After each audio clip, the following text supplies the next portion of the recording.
My name is Cassandra Mitchell, and I'm 24 years old. I'm standing in my family's kitchen, staring at the torn pieces of my Harvard acceptance letter scattered across the linoleum floor like confetti from a nightmare.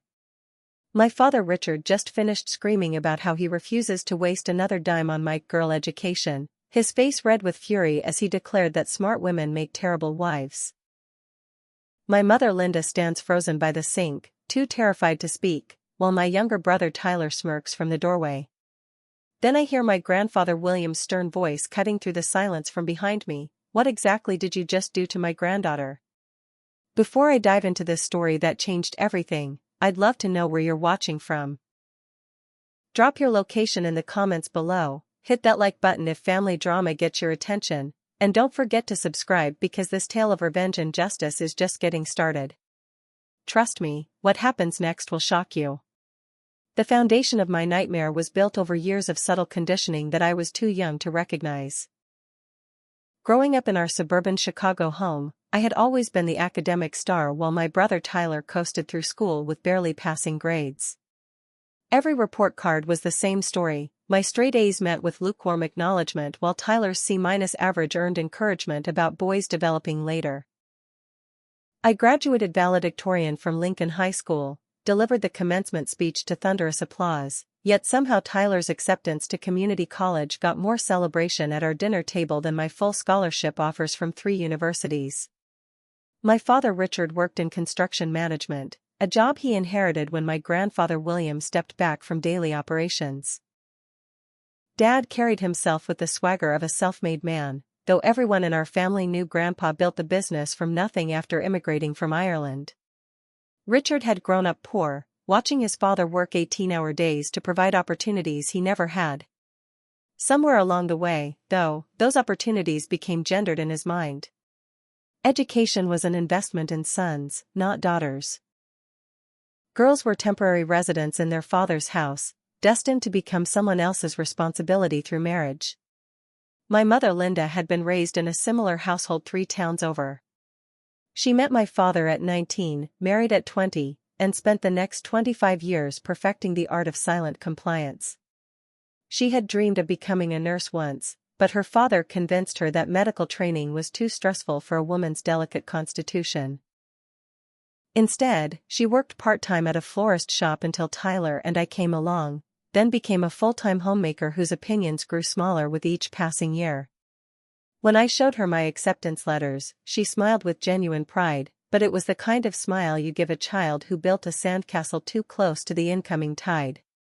Tyler, now 21, had inherited our father's belief system along with his lanky build and brown eyes. He genuinely couldn't understand why I wanted to complicate my life with higher education when I could simply marry someone who already had a degree. In his mind, my academic success was a personal attack on his masculinity, proof that our parents had failed to teach me proper priorities. He took every scholarship I received as evidence that the system was rigged against men, conveniently ignoring the fact that he had never opened a textbook without being forced. The explosion over my Harvard letter didn't happen in a vacuum. It was the culmination of months of increasing tension as my father realized I was serious about law school. He had tolerated my undergraduate degree in political science because I attended the local state university and lived at home. But Harvard represented something he couldn't control: independence, prestige, and worst of all, the possibility that I might never need a man to support me. The morning I received my acceptance letter, I had been naive enough to believe my family would celebrate with me. Instead, my father cornered me in the kitchen while Mom was at the grocery store. He held the envelope in his weathered hands, studying the crimson logo with disgust. "This ends now, Cassandra," he said, using my full name the way he did when I was in trouble as a child. "I've watched you waste 4 years playing student when you should have been finding a husband. I won't enable this fantasy any longer." When I tried to explain about my dreams of practicing family law, of helping women like my mother understand their rights, he literally laughed in my face. "Girls don't need degrees," he declared, tearing the letter systematically into pieces. "They need wedding rings." The sound of paper ripping was nothing compared to the sound of my mother's key in the front door, followed by her footsteps stopping abruptly when she saw the mess. Tyler appeared from wherever he had been lurking, drawn by the drama like a vulture to roadkill.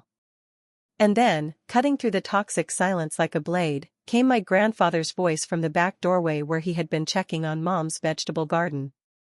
Grandpa William had always been different from his son, a man who believed education was the greatest gift you could give anyone, regardless of gender. The look on his face when he saw those torn pieces told me this fight was far from over. The next morning brought a betrayal so calculated and cruel that it still takes my breath away. I woke early, planning to call Harvard's financial aid office to explain the situation and request a duplicate acceptance letter. My plan was to access my college savings account, money I had been accumulating since my 16th birthday through part-time jobs, birthday gifts, and summer work at my grandfather's construction office. For years of careful saving had built a nest egg of nearly $12,000, enough to cover my first semester's expenses while I figured out the rest. The bank teller's confused expression should have been my first warning. She stared at her computer screen for a long moment, typed something, frowned, and then asked me to wait while she consulted with her manager. When she returned, her voice was gentle but firm. "I'm sorry, Miss Mitchell, but this account was closed yesterday afternoon. The funds were transferred to an account belonging to Tyler Mitchell, listed as your brother. The paperwork shows your mother Linda Mitchell as the secondary account holder who authorized the transfer." The floor seemed to tilt beneath my feet. My mother had been the co-signer when I opened the account as a minor, a formality I had never thought to change when I turned 18. She had authorized the theft of my life savings, handed my future over to my brother who had never saved a dollar in his life. When I demanded to see the paperwork, my hands shaking with rage, I saw her signature clearly written in her careful cursive, the same handwriting that had signed my permission slips and birthday cards for 24 years. I drove home in a fog of disbelief, rehearsing the conversation I would have with my mother. Surely there had been some mistake, some misunderstanding. Maybe Dad had forged her signature, or maybe Tyler had manipulated the situation somehow. But when I walked through the front door and found her folding laundry in the living room, her guilty expression told me everything I needed to know. She couldn't even meet my eyes when I asked about the money. "Your father explained everything to me," she said quietly, her voice barely above a whisper. "He said Tyler needed the money to start his automotive business, that it would be an investment in the family's future. He said you didn't really need it because you weren't going to that school anyway." Her words came out in a rush, as if she had been practicing this explanation. "I didn't really understand all the paperwork, Cassie. He said it was just temporary, that Tyler would pay it back once his garage got established." Tyler's automotive business was a joke that had been running for 3 years. He had convinced our father to invest in various get-rich-quick schemes involving car flipping, mobile detailing, and most recently, a plan to buy damaged vehicles at auction and restore them for resale. Every venture had failed spectacularly, usually because Tyler lost interest once the actual work began. Now my college fund was financing another one of his fantasies while my Harvard acceptance letter lay in pieces in yesterday's trash. The extended family dinner that Sunday became a showcase of everything wrong with our family dynamics. My father had invited his brother Frank and sister Margaret, along with their families, ostensibly to celebrate Tyler's new business opportunity. The $12,000 had somehow become a family investment in my brother's entrepreneurial spirit. Uncle Frank, who managed an auto parts store, nodded approvingly as Tyler explained his plans to revolutionize the used car market with his innovative approach to vehicle restoration. Aunt Margaret, who had married young and spent 30 years raising 4 children while her husband built a dental practice, took every opportunity to reinforce my father's message. "Smart women make unhappy wives," she declared over pot roast, looking directly at me. "I've seen it happen so many times. All that education just makes them think they're too good for family life." She spoke as if advanced degrees were a communicable disease that needed to be contained before it infected other young women in the family. When I tried to mention my Harvard acceptance, Tyler actually interrupted me to announce that he had already put a down payment on a garage space across town. My 4 years of academic excellence, my perfect LSAT scores, my acceptance to one of the most prestigious law schools in the country, none of it mattered compared to my brother's latest scheme. The conversation moved on as if I hadn't spoken, as if my dreams were background noise to be politely ignored. Later that evening, I discovered the full extent of Tyler's sabotage when I went to check my email. My scholarship applications to 3 different organizations had been withdrawn, apparently by me, according to the confirmation emails in my inbox. Someone had accessed my accounts and systematically destroyed months of work. The passwords had been changed, the contact information altered, and my carefully crafted essays had been replaced with rambling, incoherent nonsense that made me sound mentally unstable. The confrontation that followed brought our entire neighborhood running to their windows. My father's voice carried 3 houses down as he screamed about ungrateful daughters and family loyalty. Tyler stood behind him, arms crossed, finally dropping his mask of brotherly concern. "You think you're so much smarter than everyone else," he sneered, "but you can't even protect your own email password. Maybe Harvard should know how careless you really are." The pieces clicked together. He had been watching me type, memorizing my passwords, planning this sabotage for weeks or maybe months. That's when my grandfather appeared in the doorway, his silver hair catching the porch light, his blue eyes blazing with a fury I had never seen before. William Mitchell had built a construction empire through 60 years of hard work and fair dealing. He had raised his son to value education and opportunity, only to watch that son become the kind of man he had spent his life fighting against. The look he gave my father could have frozen hell itself. My grandfather William's revelation came like thunder following lightning, illuminating truths that had been hidden in plain sight for decades. The morning after our explosive family confrontation, he asked me to meet him at his home office, a wood-paneled room lined with construction blueprints and business awards that told the story of a man who had built something lasting from nothing. What he showed me there changed everything I thought I knew about our family's power structure. "Your father thinks he inherited my business," Grandpa said, pulling a thick folder from his desk drawer. "But thinking and reality are 2 different things." The documents inside that folder revealed a truth that made my head spin. Richard Mitchell had never actually inherited anything. The family construction company, the office building, even our family home, everything was held in an irrevocable trust that my grandfather controlled completely. My father was essentially a well-paid employee with a fancy title, living in a house he didn't own, managing a business that could be taken away from him at any moment. Grandpa had structured it this way intentionally, he explained, after watching too many successful businesses destroyed by second-generation entitlement. He had hoped that giving Richard responsibility without ownership would teach him the value of earned success rather than inherited privilege. Instead, it had created a man who wielded borrowed power like a tyrant, never understanding that his authority existed only at his father's discretion. "I've been documenting his behavior for years," William said, showing me a thick file of financial records, email printouts, and handwritten notes. "The way he treats you, your mother, even his employees, it's not the man I tried to raise." The financial abuse went deeper than I had imagined. My grandfather had been tracking every dollar, every manipulative transaction, every time my father had used company resources for personal gain.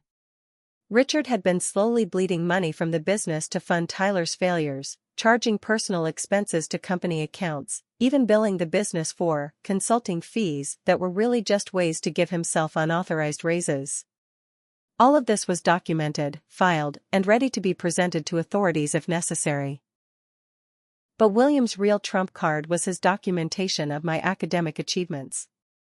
While my father had been dismissing my success and my mother had been signing away my future, my grandfather had been quietly building a case file that read like a prosecution brief.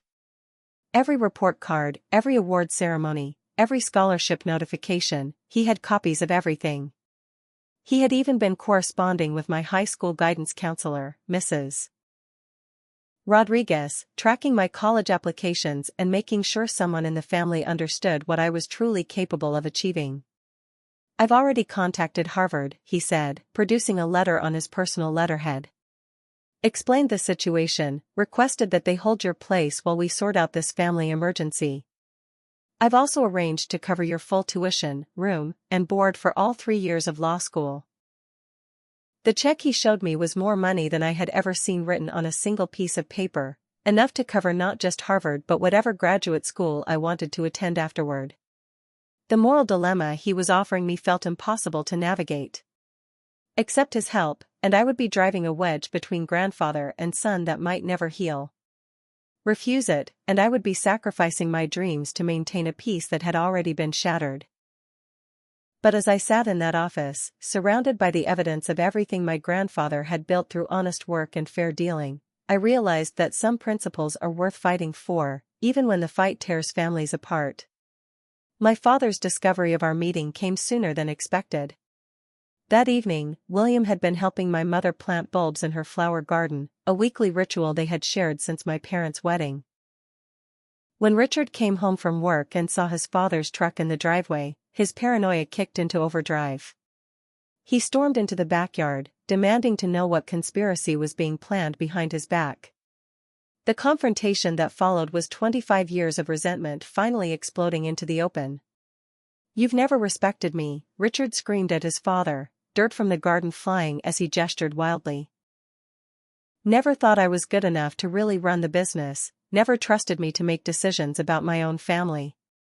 Now you're turning my daughter against me, filling her head with ideas about independence and education when she should be learning to be a proper wife and mother." His voice cracked with genuine pain, the cry of a man who had never felt worthy of his father's approval but had never understood what he needed to do to earn it. William's response was devastating in its quiet dignity. "I gave you every opportunity to prove yourself worthy of respect," he said, his voice carrying the weight of decades of disappointment. "Instead, you became a bully who steals from his own daughter and destroys her dreams because they threaten your sense of control. You're not the man I hoped you would become, Richard. You're not even the man I thought I had raised." The threat that followed was delivered with the calm certainty of a man who had built empires and destroyed his enemies. "Continue this behavior, and find yourself unemployed, homeless, and disowned." That night, I lay awake listening to my parents argue through the thin walls of our house. My father's voice was desperate now, pleading with my mother to side with him against his father's interference. But for the first time in their marriage, Linda Mitchell was asking questions instead of simply agreeing. Where had Tyler's down payment money really come from? Why had Richard never mentioned that the house was owned by a trust? How many other financial decisions had he made without her knowledge or consent? The foundation of their marriage was cracking under the weight of revealed lies, and I could hear it happening in real time. My father's response to my grandfather's ultimatum was not surrender but escalation, a scorched earth campaign designed to destroy my future so completely that even Harvard wouldn't want me. The morning after his confrontation with William, Richard began making phone calls, each one a calculated strike against my reputation and credibility. His first call was to Harvard's admissions office, where he identified himself as my father and explained that his daughter was suffering from severe mental health issues that made her unsuitable for academic pressure. Using a combination of manipulation and outright lies, he painted a picture of a young woman teetering on the edge of a complete psychological breakdown. He claimed I had been hospitalized for eating disorders, that I had a history of cutting myself when stressed, that I had been caught cheating on exams but the school had covered it up to protect my father's business reputation in the community. None of it was true, but he delivered these lies with the practiced conviction of a man who had spent years manipulating people to get his way. The rumors he spread through our tight-knit community were even more vicious. At the hardware store where contractors gathered every morning for coffee, Richard shared concerns about his daughter's inappropriate relationships with older men. At our church, he confided in Pastor Williams about my supposed drinking problem and my rebellious attitude toward family values. Each conversation was carefully crafted to plant seeds of doubt about my character while positioning himself as a concerned father trying to help a troubled child. Tyler's role in this campaign revealed a level of malicious creativity that I had never suspected my brother possessed. He began planting evidence of my supposed rebellion throughout our house, items that my parents would discover during their normal routines. A bottle of vodka appeared under my mattress, purchased with his own money but placed to look like I was hiding alcohol. Inappropriate photos of me in a bikini, taken during a family vacation 2 years earlier, suddenly appeared on social media accounts created with my name but managed by Tyler. The most devastating plant was a suicide note, written in Tyler's careful imitation of my handwriting, hidden in my desk drawer where my mother would find it while looking for stamps. The note was a masterpiece of psychological manipulation, expressing despair about my future, guilt about disappointing my family, and a desire to end the pain before I hurt anyone else. When my mother discovered it, her screams brought the entire household running. The note was so convincing that even I wondered for a moment if I had somehow written it during a mental breakdown I couldn't remember. My part-time job at Morrison's bookstore became another casualty of my father's campaign. Mr. Morrison had known our family for 15 years, had watched me grow up, had given me my first job when I turned 16. But when Richard appeared at the store with a carefully rehearsed story about my recent troubles and his concerns about my stability around customers and cash registers, Morrison felt he had no choice but to let me go. The termination was presented as a temporary leave of absence, but we all knew I wouldn't be invited back. The involvement of church leadership added a layer of social pressure that made my isolation nearly complete. Pastor Williams, a man who had baptized me and confirmed me and watched me volunteer in Sunday school for 8 years, called me into his office for a counseling session based on my father's reports. The conversation was humiliating and surreal, as this man I had respected accused me of behaviors I had never even contemplated. When I tried to defend myself, he suggested that denial was a common symptom of the spiritual crisis my father had described. The systematic destruction of my social connections was perhaps the cruelest aspect of my father's campaign. One by one, my friends began avoiding me, their parents having received concerned calls from Richard about my negative influence on their daughters. Jessica, my best friend since middle school, stopped returning my texts after her mother forbade her from seeing me. Amanda, my study partner from high school, crossed the street to avoid me when we encountered each other downtown. Even Mrs. Henderson, the elderly woman I had been helping with her grocery shopping for 2 years, suddenly had no need for my assistance. Tyler's escalation involved creating fake social media profiles that appeared to belong to me, posting increasingly erratic and disturbing content designed to support our father's narrative about my mental health. Photos of me were taken out of context and paired with rambling captions about hating my family and planning to hurt myself. Comments were left on local business pages, ostensibly by me, complaining about discrimination and threatening legal action for imaginary slights. The digital footprint he created painted a picture of an unstable young woman spiraling toward a complete breakdown. The final stroke in my father's sabotage campaign was his contact with my high school principal, Dr. Morrison, requesting that my transcripts be reviewed for accuracy in light of recent discoveries about my character. He suggested that my grades might have been inflated due to favoritism from teachers who felt sorry for me, or that I might have been receiving unauthorized help that constituted academic dishonesty. While Dr. Morrison was too professional to alter official records based on such claims, the investigation he felt obligated to conduct created a cloud of suspicion around my academic achievements. When my guidance counselor, Mrs. Rodriguez, tried to defend my record and my character, my father accused her of being part of a conspiracy to hide my true nature from college admissions committees. He demanded to speak with the superintendent, threatening legal action if the school continued to enable my deceptive behavior. The meetings that followed were exercises in bureaucratic torture, as educators who had known me for years were forced to defend decisions they had made in good faith while dealing with a parent who seemed determined to destroy his own daughter's future. The most heartbreaking moment came when I realized that my mother had become an active participant in this campaign rather than just a passive observer. She had been feeding Richard information about my daily routines, my conversations with friends, even my private moments when I thought I was alone. The trust between mother and daughter, built over 24 years of shared secrets and mutual support, had been sacrificed on the altar of spousal loyalty. When I confronted her about this betrayal, she could only say that she had to choose between supporting her husband and supporting behavior that was tearing their family apart. The morning my father threw me out of the house, I stood on the front porch with nothing but a backpack containing 2 changes of clothes, my laptop, and the $17 I had in my wallet. The locks had been changed overnight, a final insult that drove home just how completely I had been cut off from the only life I had ever known. My mother watched from the living room window as I walked away, her face a mask of conflicted emotions, but she made no move to intervene or even say goodbye. Sleeping in the Lincoln High School library became my new reality, a humiliation that required careful planning and constant vigilance to avoid discovery.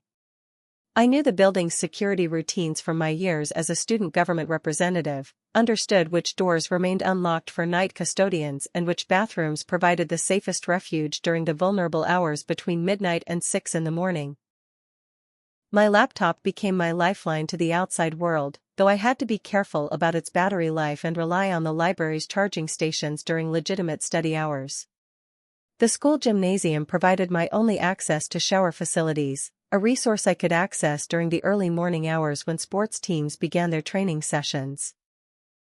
Coach Martinez, who remembered me from my brief stint on the track team sophomore year, never questioned why I was always the first student in the building or why I lingered near the locker rooms longer than seemed necessary.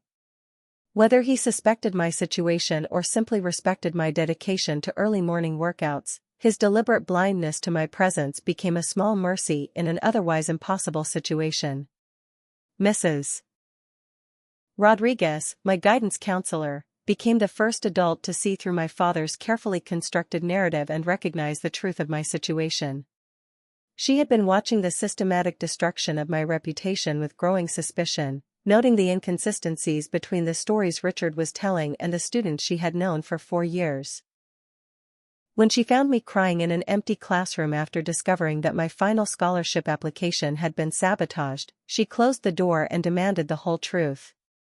The conversation that followed was a revelation that saved not just my immediate future but my faith in human decency. Mrs. Rodriguez had been documenting every contact my father had made with the school, every accusation he had leveled, every attempt he had made to alter or discredit my academic record. More importantly, she had been secretly preserving copies of my original transcripts, recommendation letters, and achievement records, protecting them from any attempt at retroactive manipulation or destruction. "Your father has been calling me twice a week," she explained, showing me a notebook filled with detailed records of their conversations. "Each time, he presents a slightly different version of his concerns about your mental health and academic honesty. But here's what he doesn't understand. I've been doing this job for 22 years, and I know the difference between a concerned parent and a manipulative one. Everything he's telling me contradicts everything I know about you from direct observation." Her revelation about my father's latest scheme sent chills down my spine. Richard had contacted Harvard directly, claiming to be acting on behalf of a guidance counselor who was too intimidated to speak honestly about my record. He had told them that my academic achievements were the result of grade inflation and administrative favoritism, that my SAT scores were inconsistent with my actual abilities, and that my recommendation letters had been written by teachers who felt pressured to exaggerate my qualifications. Mrs. Rodriguez had received a follow-up call from Harvard's admissions office, seeking to verify my father's claims. Instead of validating his story, she had provided them with documented evidence of my actual performance, including contemporaneous notes from teacher conferences, copies of my original test scores, and verification of every award and achievement on my record. She had also informed them that my father was not speaking on behalf of the school administration and that his claims were contradicted by all available evidence. But the most important revelation came when Mrs. Rodriguez told me about her conversation with my grandfather. William had contacted her weeks earlier, explaining the family situation and asking her to preserve any documentation that might be needed to defend my academic record. He had also provided her with his contact information and explicit instructions to call him immediately if I appeared to be in physical danger or if my living situation became untenable. The call to my grandfather from Mrs. Rodriguez's office was the most difficult conversation of my life. Admitting that I had been homeless for 3 days, that I had been hiding in the school building, that I had lost my job and my savings and my family's support, all of it poured out in a torrent of exhaustion and desperation. William's response was immediate and decisive: stay exactly where I was, speak to no one until he arrived, and trust that everything was going to change starting that moment. When my grandfather arrived at the school 40 minutes later, he brought with him a lawyer, a private investigator, and a fury that seemed to radiate from every inch of his 72-year-old frame. The meeting that followed in Dr. Morrison's office was unlike anything I had ever witnessed, as William systematically dismantled every lie my father had told and presented evidence of a campaign of harassment that bordered on criminal behavior. The private investigator had been documenting Richard's activities for 2 weeks, photographing him making visits to local businesses to spread rumors, recording phone conversations where he identified himself as someone he wasn't, even tracking the creation of the fake social media profiles Tyler had been using to impersonate me. The legal implications were staggering. Identity theft, fraud, harassment, and potentially even criminal conspiracy if the pattern of behavior could be proven in court. My grandfather's house became my sanctuary that afternoon, a place where I could finally sleep without fear and eat without guilt for the first time in weeks. But even as I settled into the guest bedroom that would become my temporary home, I knew that accepting his protection would escalate this conflict beyond any hope of peaceful resolution. Richard's response to losing control of me would be swift and vicious, and my grandfather's intervention would be seen as the ultimate betrayal by a son who had never learned to accept limitations on his authority. The evening brought confirmation of my fears when Tyler appeared at my grandfather's front door, drunk and belligerent, demanding to know where his crazy sister was hiding. The confrontation that followed involved 3 police cars and a restraining order, as Tyler's attempt to force entry into his grandfather's house crossed the line from family drama into criminal behavior. Watching my brother being handcuffed and loaded into a police car was heartbreaking and liberating in equal measure, the final severing of bonds that had been poisoned beyond any hope of healing. That night, as I sat in my grandfather's kitchen eating the first home-cooked meal I had enjoyed in weeks, William laid out the battle plan that would either restore my future or destroy what remained of our family forever. The war between my father's need for control and my right to self-determination was about to begin in earnest, and the stakes couldn't have been higher. My education, my family's financial stability, and the very definition of what it meant to be worthy of love and respect in the Mitchell household. The revelation of my grandfather's true power came in the law office of Patterson, Williams and Associates, where William had arranged a meeting that would forever change the balance of power in our family. The attorney, James Patterson, had been handling my grandfather's legal affairs for 30 years and knew every detail of the intricate financial structure that Richard had never bothered to understand. What emerged during that meeting was a master class in long-term strategic thinking and the patient accumulation of documented evidence.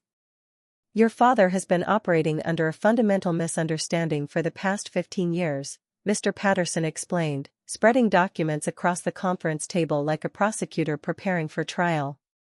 He believes he inherited the Mitchell Construction Company and all associated assets when your grandfather stepped back from daily operations. In reality, he inherited nothing.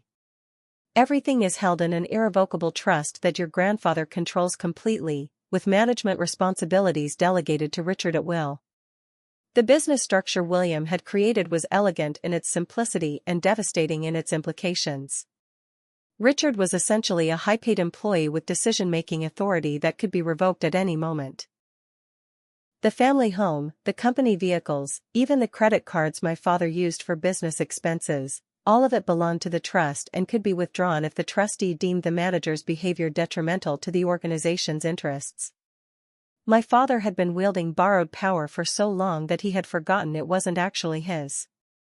But the real revelation came when Mr. Patterson produced evidence of Richard's financial misconduct dating back nearly a decade. My grandfather had been quietly documenting every questionable transaction, every personal expense charged to the company, every dollar diverted to fund Tyler's failing business ventures.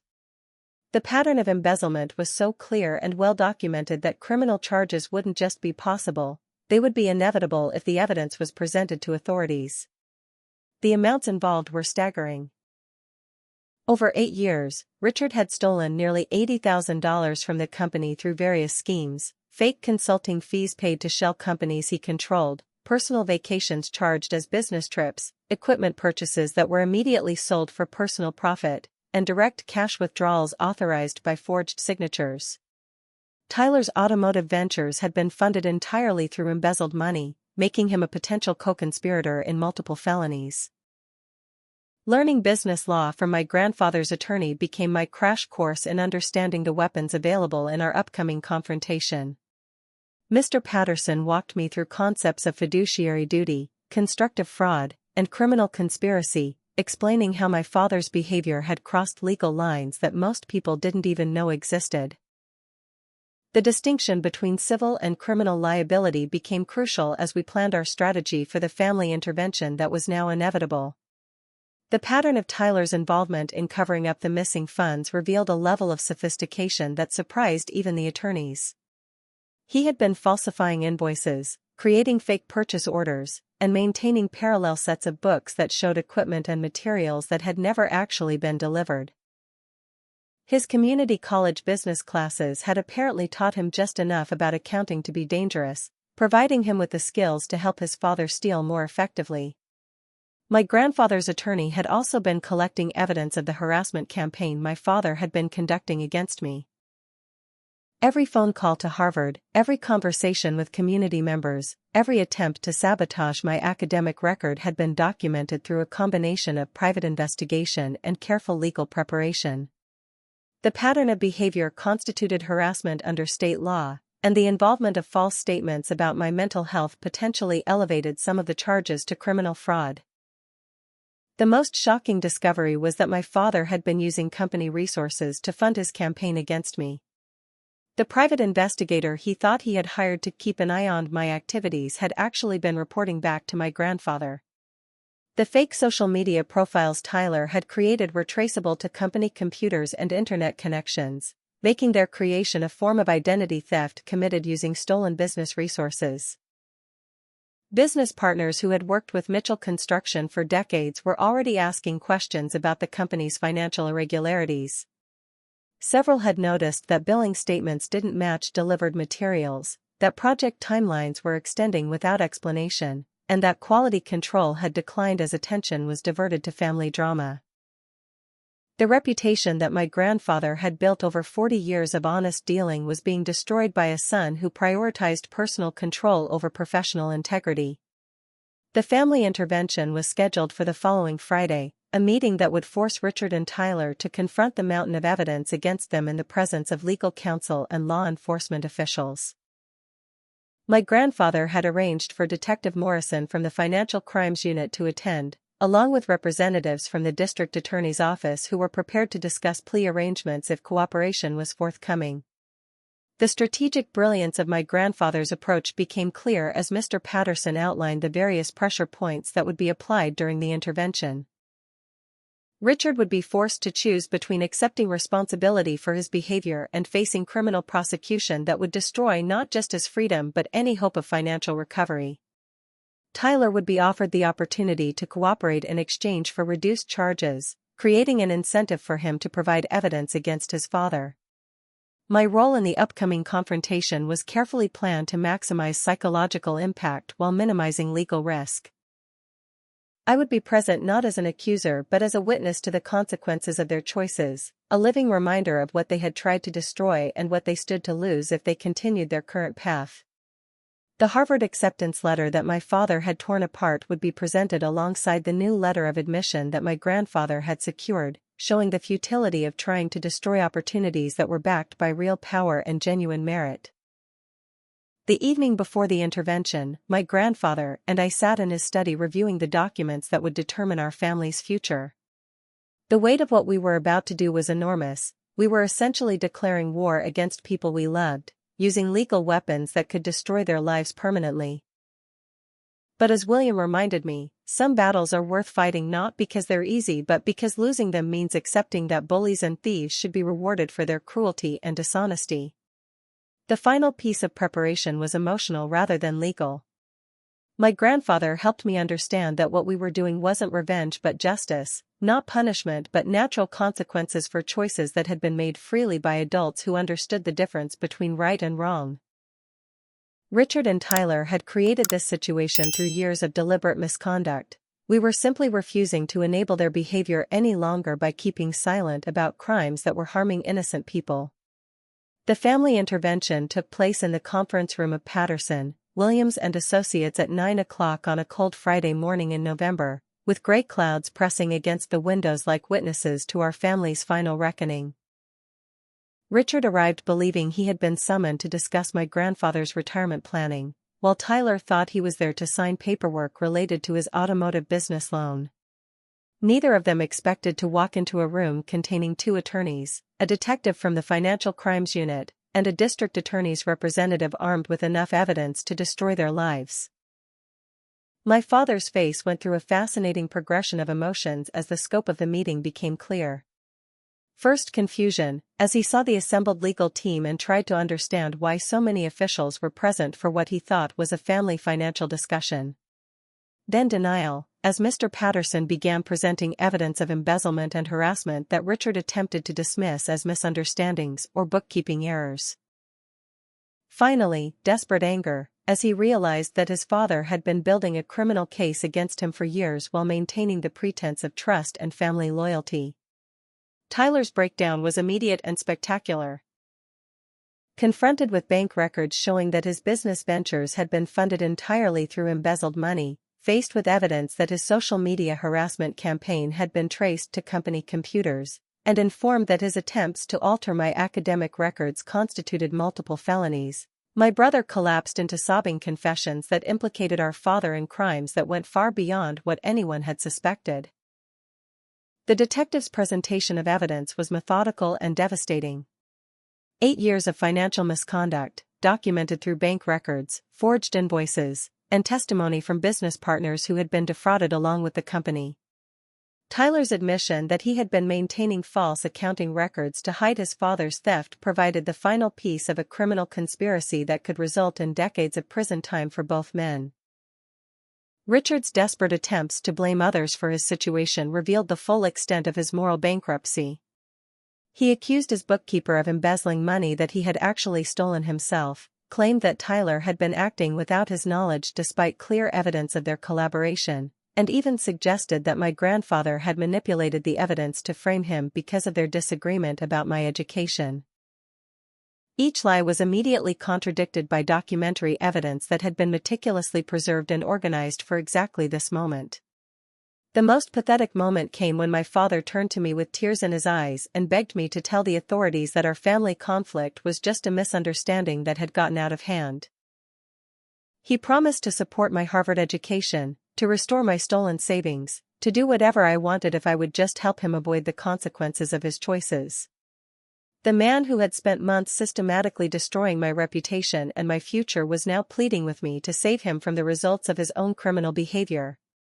Tyler's attempt at damage control involved throwing his father completely under the bus in exchange for a plea agreement that would minimize his own legal consequences. He claimed that Richard had manipulated him into participating in the embezzlement scheme, that he had been threatened with physical violence if he didn't cooperate, and that his harassment campaign against me had been ordered by our father as part of a broader plan to maintain family control.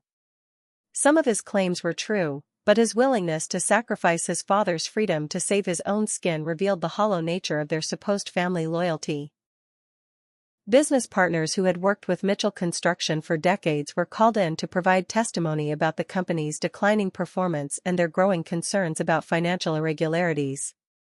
Their statements painted a picture of a business that had been systematically looted by its own management, with quality suffering and client relationships deteriorating as attention was diverted to personal vendettas and family drama.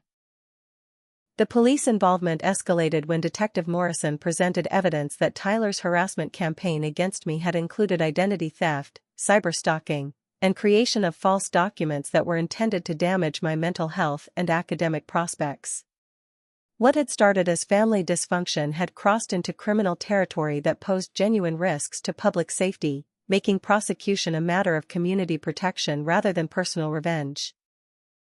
My grandfather's calm presentation of the trust documents that revealed the true ownership of all family assets was the final nail in Richard's coffin.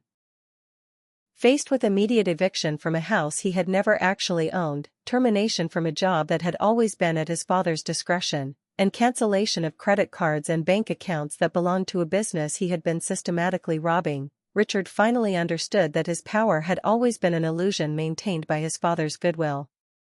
The plea negotiations that followed were swift and brutal. Richard was offered a choice between accepting responsibility for 8 years of embezzlement and facing trial for financial crimes that could result in 20 years in federal prison. Tyler was given the option of cooperating fully with the investigation in exchange for reduced charges and a sentence that would involve restitution rather than significant jail time. Both men were informed that any attempt to contact me directly or indirectly would be treated as witness intimidation and would void any plea arrangements. My mother, who had been kept ignorant of the criminal conspiracy but had participated willingly in the harassment campaign, was given a choice that would define the rest of her life. She could continue supporting her husband's denials and face potential charges as an accessory after the fact, or she could acknowledge the truth of what had happened and begin the process of rebuilding her life as an independent person. The decision she made in that conference room would determine whether she remained complicit in crimes against her own daughter or finally found the courage to stand up for what was right. The community impact of our family's implosion became clear as news of the arrest spread through our small town like wildfire. Richard Mitchell, the man who had presented himself as a successful businessman and traditional family leader, was revealed to be a thief and a fraud who had used his authority to harm the people closest to him. The construction company that had employed dozens of local workers faced an uncertain future as criminal investigations froze assets and scared away clients who couldn't afford to be associated with scandal. The criminal charges against Richard and Tyler moved through the legal system with the inexorable momentum of a landslide, carrying away everything they had built their identities upon and leaving them scrambling for purchase on the debris of their former lives. Within 2 weeks of the family intervention, my father found himself facing 14 separate felony counts ranging from embezzlement to wire fraud to conspiracy, each one carrying potential prison time that could easily extend into decades. Tyler's cooperation with prosecutors had reduced his own legal exposure but had provided the detailed insider testimony that made conviction on the most serious charges virtually inevitable. The foreclosure proceedings on our family home began immediately once the trust documents were filed with the court and Richard's illegal occupancy was established. William had been patient for years, allowing his son to live in property he didn't own while hoping that family bonds would eventually override criminal behavior. But the systematic abuse of Cassie and the theft of company funds had crossed lines that couldn't be overlooked for the sake of family harmony. Richard received 30 days to vacate the premises or face additional charges for criminal trespass. The sight of my father packing his belongings into a rented moving truck while neighbors watched from their windows was both heartbreaking and satisfying in ways I hadn't expected. This was the man who had torn up my Harvard acceptance letter while lecturing me about knowing my place in the world, now reduced to stuffing clothes and personal items into cardboard boxes while trying to maintain some shred of dignity. The expensive suits he had worn to intimidate business partners and family members looked ridiculous when paired with the desperate energy of a man who had lost everything through his own choices. Tyler's attempts to reconcile with me were perhaps the most pathetic aspect of the entire collapse.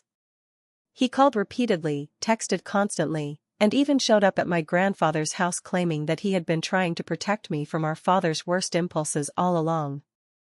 His revised version of events painted him as a reluctant accomplice who had been forced into criminal behavior by Richard's threats and manipulation. The problem with this narrative was that Tyler had always been an enthusiastic participant in my humiliation, someone who enjoyed wielding power over his too-smart sister more than he had ever feared his father's disapproval.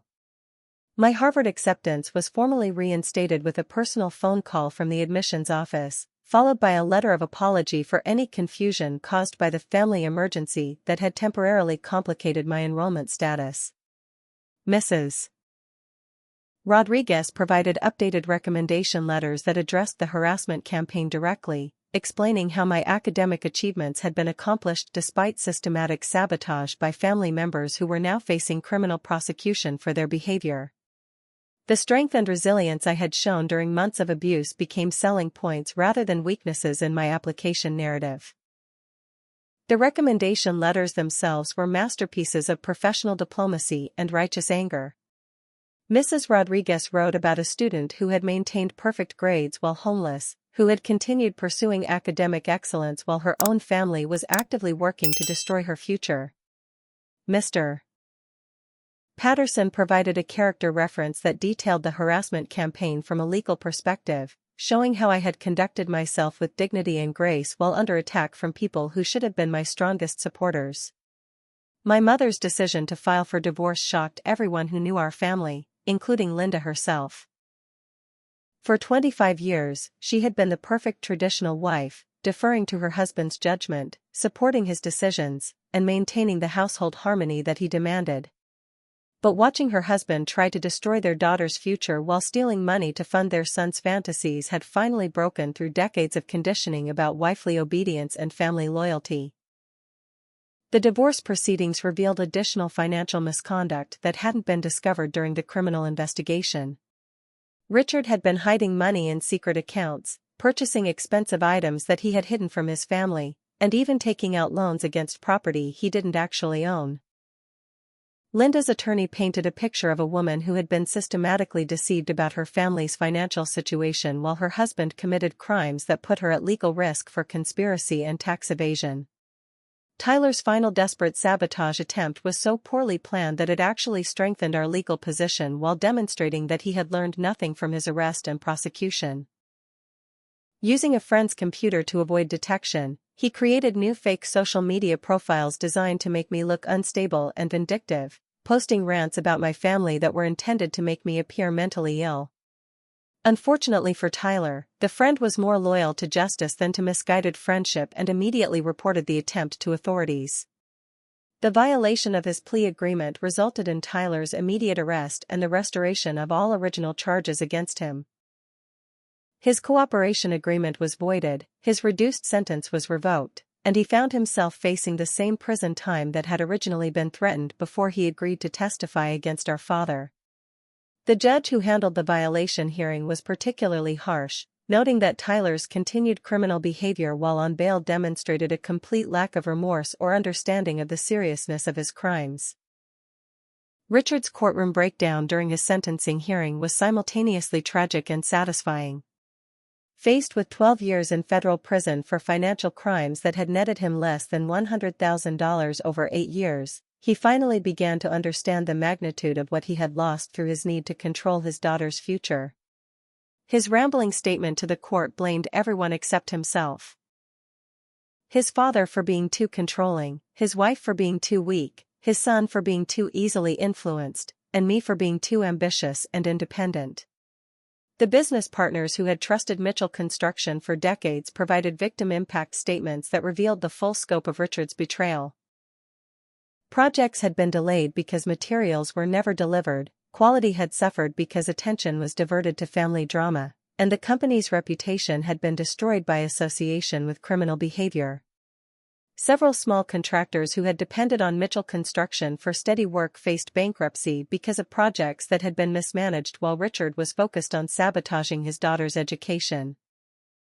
My grandfather's statement during the sentencing hearing was a masterpiece of disappointment and moral clarity. He spoke about the son he had tried to raise, the values he had attempted to instill, and the heartbreak of watching those values be rejected in favor of cruelty and theft. William's voice never wavered as he described his decision to support his granddaughter's dreams over his son's need for control, and his explanation of why some principles are worth fighting for regardless of family loyalty brought several people in the courtroom to tears. The community's response to our family's collapse was mixed, with some people expressing sympathy for my mother and me while others suggested that family problems should be handled privately rather than through the criminal justice system. But the revelation of Richard's financial crimes had damaged trust in ways that extended far beyond our immediate family, affecting other businesses and families who had been drawn into his web of deception and manipulation. My departure for Harvard Law School that September felt like stepping through a portal between two completely different worlds, leaving behind the wreckage of our family's implosion and walking into a future that had once seemed impossible but now felt inevitable. My grandfather drove me to Cambridge personally, his pride evident in every mile of the journey as we talked about everything except the criminal trials that had finally concluded just weeks before. The man who had built an empire through honest work was now watching his granddaughter prepare to build her own legacy through the education he had fought to protect. The dormitory room that became my sanctuary was sparse but perfect, a clean slate where I could begin rebuilding an identity that wasn't defined by family drama or criminal proceedings. My roommate Jessica was a brilliant young woman from Oregon whose own family had overcome poverty and discrimination to support her educational dreams. Our late-night conversations about justice and opportunity helped me understand that my story, while unique in its details, was part of a larger pattern of young women fighting to claim their place in a world that often preferred them to be silent and compliant. Richard's new reality in a federal correctional facility was a harsh lesson in the consequences of prioritizing control over love, theft over honest work, and pride over family harmony. The 12-year sentence he was serving meant that he would miss my graduation from law school, my entry into the legal profession, and potentially my wedding and the birth of any children I might have. His letters to me, which arrived sporadically and were filled with self-pity and demands for forgiveness, went unanswered as I focused on building a future rather than relitigating a past that couldn't be changed.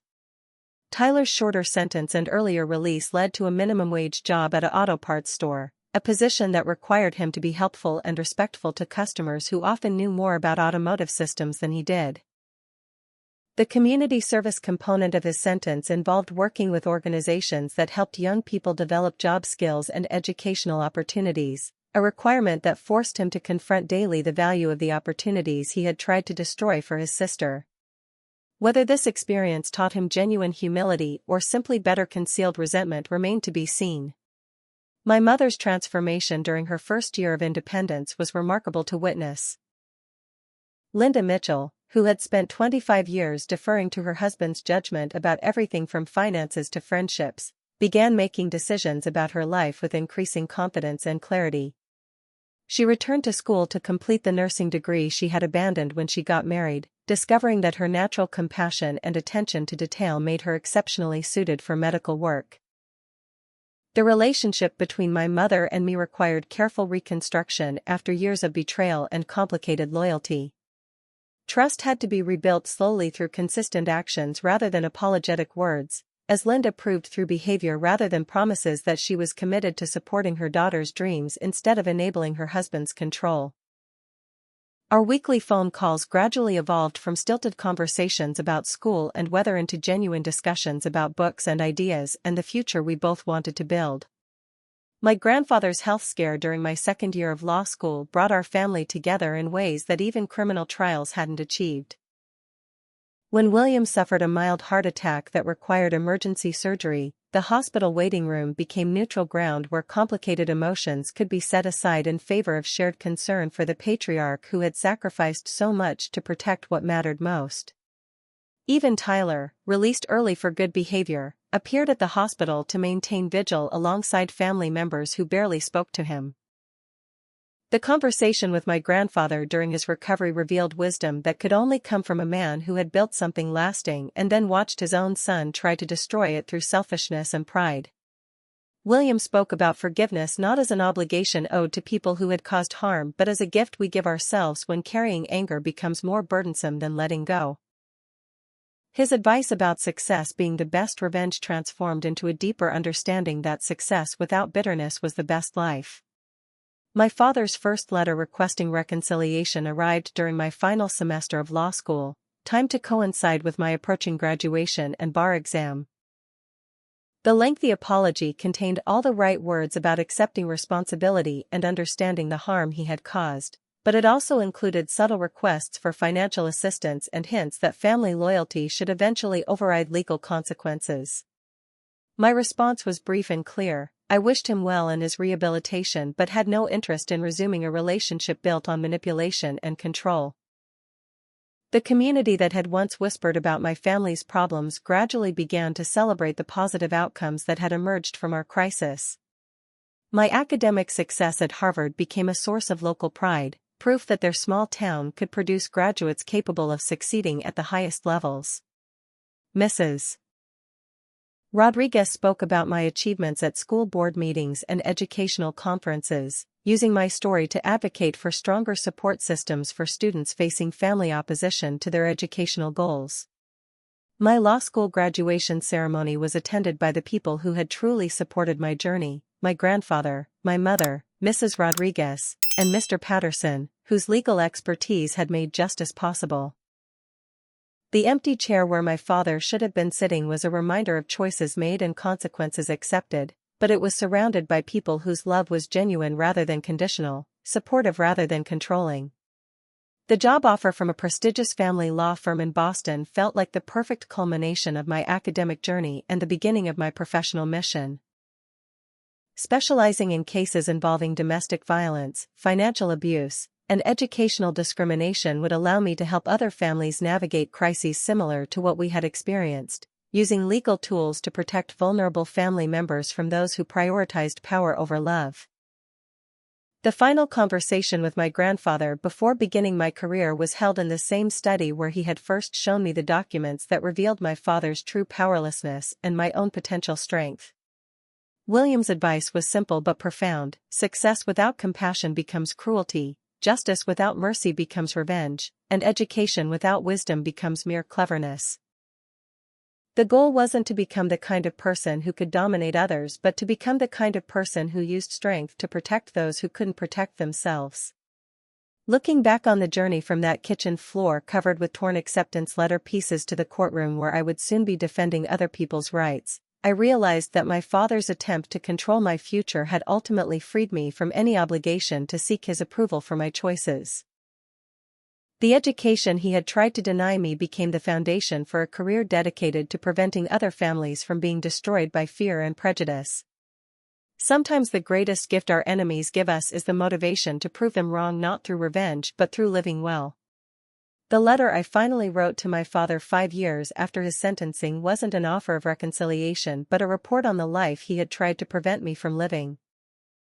I told him about my graduation from Harvard, my success in the legal profession, and my work helping families overcome the kind of destruction he had brought to our own.